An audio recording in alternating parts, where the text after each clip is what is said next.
दिल्ली के constitutional club में 29 जून को होने वाली जदयू की राष्ट्रीय कार्यकारिणी की बैठक के बाद अब उसी दिन पार्टी के राष्ट्रीय पदाधिकारियों की भी बैठक हुई है। जदयू के राष्ट्रीय अध्यक्ष नीतीश कुमार के निर्देश पर यह निर्णय लिया गया है। राष्ट्रीय कार्यकारिणी सुबह 11 बजे से होनी थी और तय कार्यक्रमों के अनुसार सुबह 10 बजे ही राष्ट्रीय पदाधिकारियों की बैठक हुई। नीतीश कुमार इन बैठक में शामिल होने के लिए कल ही दिल्ली के लिए रवाना हुए।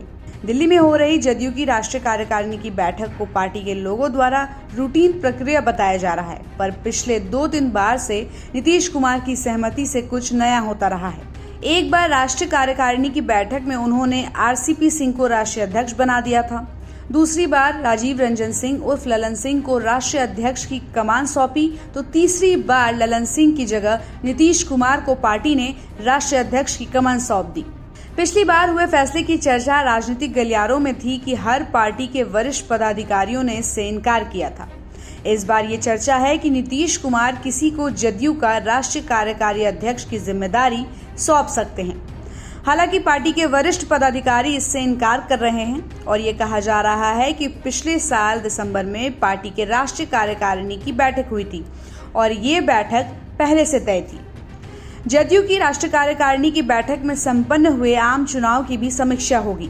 जदयू की प्रदेश इकाई ने चुनाव संपन्न होने के बाद इसका अध्ययन कराया था। जदयू ने 16 सीटों पर अपने प्रत्याशी दिए थे, जिसमें 12 सीटों पर उसे सफलता मिली थी।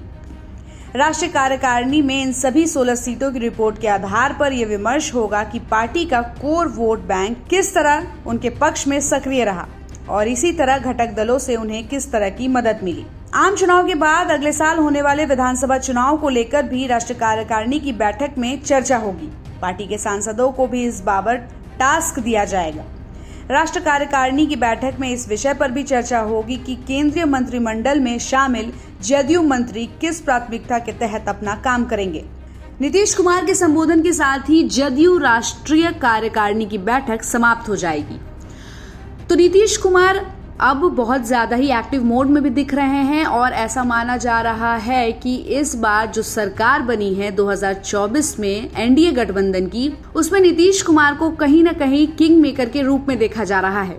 साथ ही साथ टीडीपी के सुप्रीमो चंद्रबाबू नायडू को भी किंग मेकर के रूप में देखा गया है और नीतीश कुमार सत्ता में आने के बाद से एक बार फिर अलर्ट मोड में दिख रहे हैं और वो इस बार जरूर बिहार के लिए कुछ अलग और कुछ नया करने की कोशिश कर रहे हैं और इसी को लेकर उन्होंने जदयू की राष्ट्रीय कार्यकारिणी की बैठक का आयोजन किया है।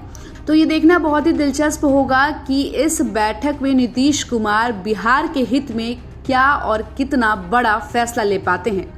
तो इस खबर पर आपकी क्या राय है, कमेंट करके जरूर बताइएगा और ऐसी ही खबरों के लिए आप देखते रहिए सारा समय का डिजिटल प्लेटफॉर्म। हमारे चैनल को लाइक और सब्सक्राइब करना बिल्कुल भी मत भूलिएगा।